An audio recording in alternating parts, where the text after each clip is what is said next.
আমরা জানি যে একজন খাঁটি বাংলাদেশি বলতে যেটা বোঝায় সেটা হচ্ছে খালেদা জিয়া। বাংলাদেশ বলতে যেটা বোঝায় ওটা হচ্ছে খালেদা জিয়া। আদর্শিক মা আজকে আমাদের মাঝ থেকে হারিয়ে গেছে। সাধারণ গৃহবধূ থেকে উনি বাংলাদেশের গণমানুষের নেতৃত্বে পরিণত হয়েছেন। দেশনেত্রী একজন গৃহিণী ছিলেন খালেদা জিয়া। ওই ঘর থেকে বের হয়ে শুনি রাজনীতি দেশের হাল ধরেছিলেন। আর খালেদা জিয়া আসবে না, আমরা এই মায়া।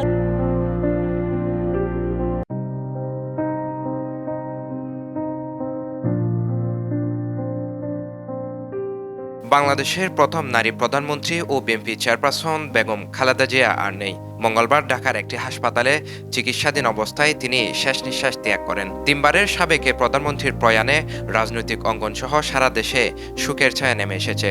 তার এই প্রস্থানের মধ্য দিয়ে দেশের রাজনীতির এক বর্ণাঢ্য অধ্যায়ের অবসান ঘটল। বেগম খালেদা জিয়া কেবল একজন সাবেক প্রধানমন্ত্রী নন, তিনি ছিলেন গণতন্ত্রের লড়াইয়ে এক আপসহীন প্রতিচ্ছবি।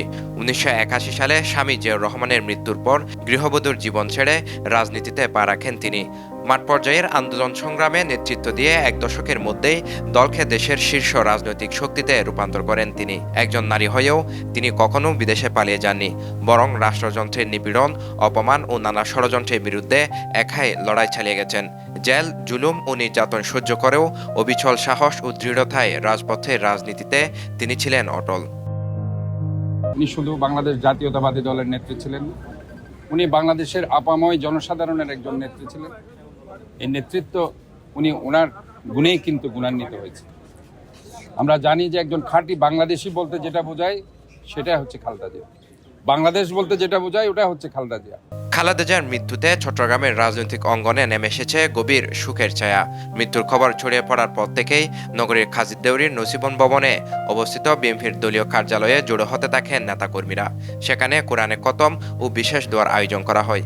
নেতাকর্মীদের পাশে আজ তারা শুধু একজন রাজনৈতিক নেতাকেই নয়, বরং দেশের গণতন্ত্রের এক অতন্দ্র প্রহরীকেই হারালেন।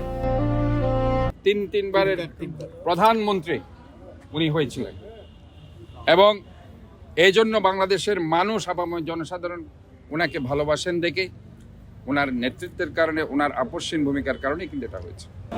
আদর্শিক মা আজকে আমাদের মাঝ থেকে হারিয়ে গেছে চিরদিনের জন্য। আমরা যতই দুর্যোগে ছিলাম, বিপদে ছিলাম, সবসময় মনে থাকতো, মনের মধ্যে কাজ করতো যে আমাদের মাথার উপর একটা ছায়া আছে, এই জাতির উপর মাথার উপর একটা ছায়া আছে। উনি ওনার কথা রেখেছেন। উনি বলেছেন যে আমি এই দেশের বাইরে আমার কিছু নাই, বাংলাদেশই আমার ঠিকানা, আমি এই দেশেই মরতে চাই, এদেশের মানুষের মাঝে বেঁচে থাকতে চাই। উনি ওনার কথা রেখেছেন। সাধারণ গৃহবধূ থেকে উনি বাংলাদেশের গণমানুষের নেতৃত্বে পরিণত হয়েছেন। উনি সারা জীবন এই এরশাদের সময় থেকে শুরু করে নাকি এরশাদের সাথে আপোষ করেছেন, নাকি শেখ হাসিনার সাথে আপোষ করেছেন, নাকি কোনো বিদেশি পরাশক্তির সাথে আপোষ করেছেন। কারোর সাথে কখনো আপোষ করেন নাই। গণতন্ত্রের সাথে মৃত্যুর মুখোমুখি হয়েছেন। ওনাকে মুসলিকা দিয়ে রাজনীতি না করার সত্ত্বে বিদেশ দেওয়ার কথা বলা হয়েছে, বিদেশে চিকিৎসার কথা সুযোগ দেওয়া হয়েছে। উনি সেই ক্ষেত্রে মৃত্যুকে গ্রহণ করেছেন, কিন্তু ওইটা আপোষ করেন নাই। সবাই যে যার অবস্থান থেকে আপনারা পারেন ওনার জন্য দোয়া করবেন। ওনার সাথে আসলে আমাদের অনেক স্মৃতি, কারণ আপনারা আমাকে চিনেন, আমি আজকে দীর্ঘ 40 বছর থেকে রাজনীতি করছি। জিয়াউর রহমান চলে যাওয়ার পর থেকে দেশনেত্রী একজন গৃহিণী ছিলেন খালেদা জিয়া। ওই ঘর থেকে বের হয়ে শুনি রাজনীতি দেশের হাল ধরেছিলেন। সাবেক প্রধানমন্ত্রী ও বিএনপি চেয়ারপারসন বেগম খালেদা জিয়ার প্রয়াণে গভীর শোক প্রকাশ করেছেন অন্তর্বর্তী সরকারের প্রধান উপদেষ্টা অধ্যাপক মোহাম্মদ ইউনূস এবং রাষ্ট্রপতি মোহাম্মদ শাহাবুদ্দিন।